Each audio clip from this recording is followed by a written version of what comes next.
that jumps out that needs conversation, Tom, and that's Zach Hardacre.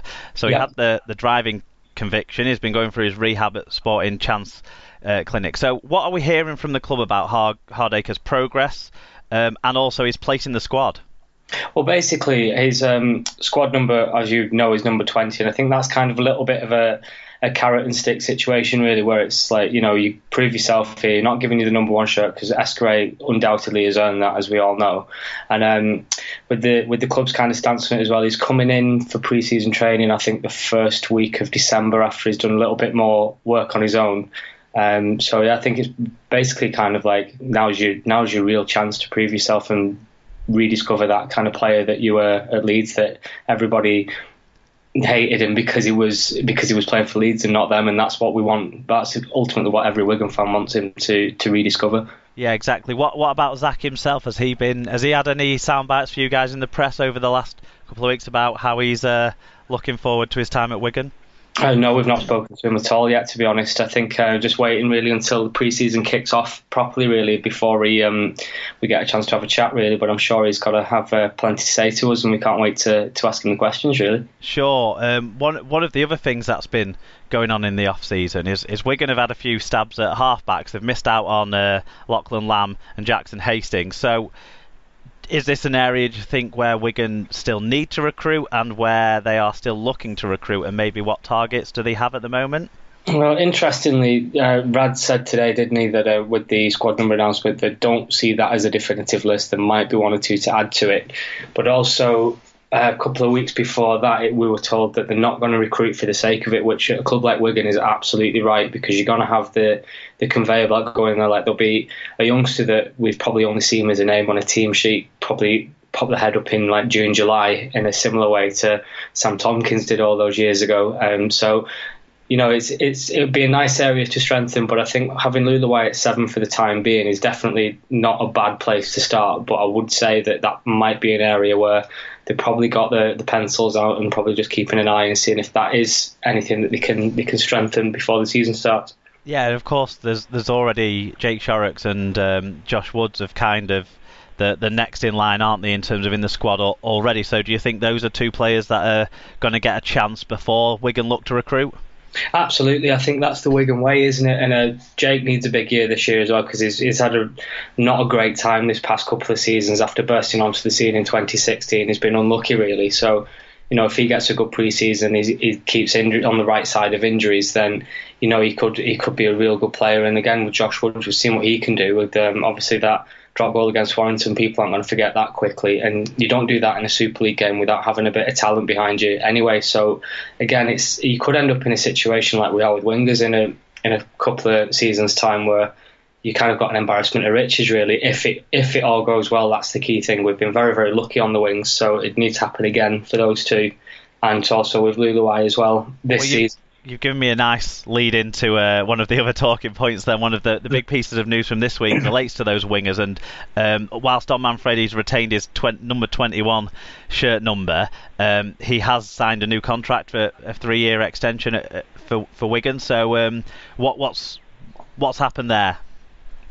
With Dom, I think it's a case of he's only been back a couple of games, hasn't he? So I think it's kind of like not running into it too quickly just yet. I think it's just kind of keeping a level head about it, because that grand final as well was an absolute dream for Dom, and we're all so amazingly pleased for him, and obviously him for himself as well, and rightly so. And I think it's just a case of just making sure, like, not kind of getting too far ahead just yet. Dom's going to be an absolutely great player this season. I really think he's one of the players where it is kind of just a number on a shirt. He may have also said, I want to keep number 21 because he's had such a great grand final in it as well. You never know. So all that luck it gave him in his return to the side, and his pretty much perfect return to the side, wasn't it, over that sort of last 6 weeks or so of the season.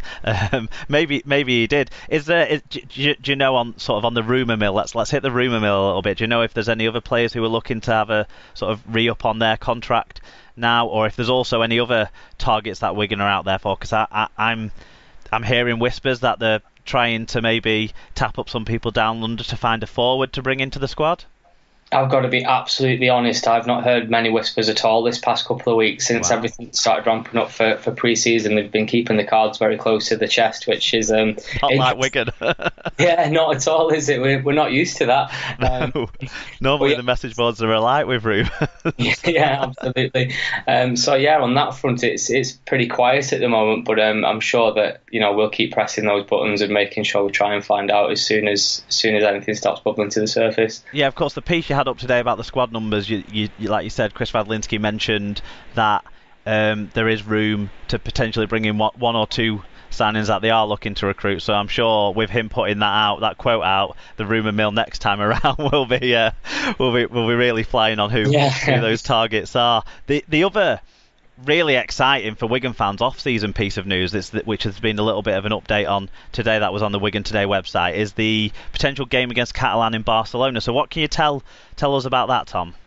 Yeah, well, obviously we knew early last week that something was probably going to happen soon with it, because the Catalan's media manager obviously tweeted that picture and it with just the caption 2019, and then I think we spoke to I think it was Chris Vadlinski a couple of days ago saying that the deal's probably getting pretty close now. Both teams want it to happen. I think every rugby league fan in the world wants it to happen, so I think to be honest, it's more likely going to be there than not, which is just super exciting. So I think really hotels booked. Yeah, when the announcement happens, it's not going to be a shock. Let's put it that way, and it's going to be very exciting to go over there, because it's an unquestionably amazing venue, and Barcelona is a pretty good city as well. So it'll be a great place to go and watch the game of rugby league. Should be exciting, definitely. And hey, if we all book our flights and they don't end up playing in Barcelona, it's still a pretty easy trip up to Perpignan from Barcelona Airport. Yeah, it's far, isn't it? So let's all get booked in for that one. So let's just cover off some of the other bits of news stories. There's been loads of news about renewed or new commercial deals, sponsorship deals for Wigan. That's not super interesting for the fans to discuss. But the thing that is super interesting for fans to discuss is the squad numbers. So there's been a few big moves in the squad numbers. We've already talked about Morgan Escray moving up to number 1 and the swap with Luluai going back to 7, which kind of not surprising after the way the 2018 season ended. What about some of the other squad numbers? Joe Greenwood, Gabe Hamlin and Roman Navarrete, they were ones that stood out to me. Is there anything around there that you wanted to talk about? Yeah. Who surprised you with their squad number change? I don't think there was so much a surprise with Greenwood, because I think once he's settled in and he's already showing signs of it, especially towards the back end of last season, he's showing that he's going to be a player for Wigan. And then I also think that Navarrete has absolutely earned it. He had a rocky 2017 and then he came back for last pre-season, which feels like last week, to be honest, and saying, I need a big year now, I need to get it absolutely sorted, and that is exactly what he's done. He's quickly becoming a lot of people's favourite player, so those are absolutely justified. So yeah, I think the only one for me was that we talked about Dom Manfredi before, is I think that he would be in the starting 13 for me, not to take anything away from Tom and Joe Burgess, but again, that just shows the embarrassment of riches we've got in the wingers. We're absolutely really well stocked on. With Marshall being rewarded in inverting commas by his squad number moving up to number 17, so we've got three wingers in the top 17 squad numbers, and you're saying that someone else will be your first choice winger. That's how well off we are. Absolutely, and it's easy to forget as well about Liam Marshall's form at the start of last season as well. Like he, especially that game against Hull in Wollongong, where he just went through like just cut through the whole defence like it was butter, really. So yeah, that's not an area for anyone to worry about, really. No, not at all. The other thing that stood out for the squad, for me, is normally we see quite a few new players coming in from the academy, but there's just one new name into the squad list this year. Do you think that reflects where a lot of the other players are in their progress, with maybe question marks over what's next for them? And I'm thinking of people like Josh Ganson, the second rower. What's the second rower? Jack Wells. Yeah. People in that group. And Liam Forsyth, and people in that group who have had some first team experience, but maybe do you think they're the names on that list that that Radlinski's talked about when he's mentioned the reserves competition maybe isn't going to be there that we were hoping for, so players might have to go out on loan. Is that where you think those members of the squad will be? You'd be looking at that bracket, wouldn't you? Without any sort of disrespect whatsoever, this is purely an experience and an age thing, but you'd be looking at probably from like the Craig Mullen downwards, or maybe Ollie Partington downwards, and thinking you might benefit from a few games out on loan or what have you. But for those players now, it's kind of getting to the point for them where it's where they're really going to be breaking in now to the first team, in this season and next season are the ones where they can really establish themselves. And what was interesting was Adrian Lamb saying to the Wigan Observer this week that the players all have a clean slate with him now, so this is really their chance to stick their hands up and say, right, okay, I'm going to go for this, which is probably what you were saying about Radlinski alluding to with the problem with the reserve situation at the moment.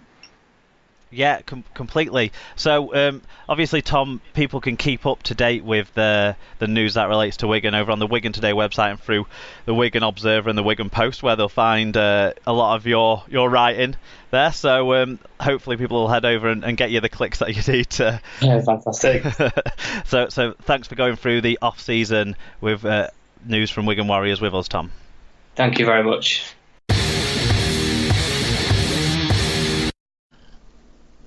Right, David, so we're going to look at 2019, a little bit of a forecast. I know it's early, we're not even at the end of 2018 yet, and we don't know exactly how the squad's going to line up. We're both big Wigan fans, so I'm just going to have a little bit of a say here, and then I'm going to put some questions to you that are lingering around in my mind about 2019 for the Wigan Warriors. So I personally don't expect loads from Wigan in 2019. I think finishing higher than 4th or 5th would be above my expectation at the moment. I feel like I just want to go and enjoy the games and hopefully be surprised by maybe some players becoming a hit at the top level that I didn't expect or that sort of thing. But I'm really hoping to enjoy the season in 2019 and not feel the pressure. And that leads to my first question for you about 2019 is the pressure off? It's one season of Lamb.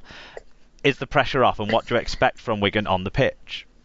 I think so. I think, if I'm honest, there's always going to be pressure there because it's Wigan and the fans expect success. However, we've got, there's a few positives to look forward to already. So we've got the World Club Challenge with the Sydney Roosters coming, which will be a highlight. And hopefully Lamb will have learnt enough and he'll have been around and speaking to Radlinski. And hopefully he'll have spoke to Wayne as well. I'm not sure. But, Sean Wayne seemed to get players up for specific periods like the Easter weekends, like the World Club Challenges. So I think that's going to be a huge plus. Having the Sydney Roosters here will be great. Yeah, for me, I think you're doing us a bit of a disservice by saying anything above 4th or 5th. I think that with the players that we've got, we're a top 4 side, without a doubt. The playing personnel, all right, we've lost a few, but they've been replaced, more than adequately, in my opinion. We'll be a better team than last season, remains to be seen, but we've certainly got the squad there that means we're going to be competitive. So, yeah, I think there's top 3 and competing in finals then. No, not necessarily. I think we do a good Challenge Cup run, to be honest with you. So that'd be good. I think we'll easily make top 4. I don't think that'll be within any doubt. I think that even though other teams have recruited well, we've not needed to recruit that much because the team effectively, we give or take 1 or 2, take Tompkins out and put Hardacre in, take Bateman out, put Greenwood in. Sutton's a bit of a bench one anyway, so it's not like when you're losing a prop, you've got to replace too much because you've already got a good rotation of props, and we've got the lad from Barrow coming in, Joe Bullock, so not much expectation on him, but you'd expect the likes of Navarrete and Hamlin to get more game time in that respect. So, well, you're really good at these segues for me, because my next point is about new players seem to emerge every year at Wigan that are maybe either a young player or a fringe player from the year before. Like a couple of years ago it was Davies and Marshall.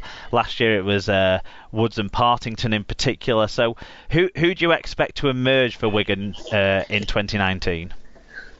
So I know one of Sean from Wigan Fan TV. I know one of his big favourites. He can't wait to see Sammy Kabula get some game time. He's a machine. He's massive. Yeah, he's a man mountain, isn't he? So I think if we can get him to that extent where he doesn't feel he needs to offload every time he sort of takes a hit, then It's great. When it comes off for the 19s, it's brilliant because we get a try, but when it doesn't come off, we very much turn over possession in silly places. So decision making and engine, I think, are the two things that we work on with Sami Kabula to make him top draw. But his name's near the top of my list as well, so nice of you to mention him.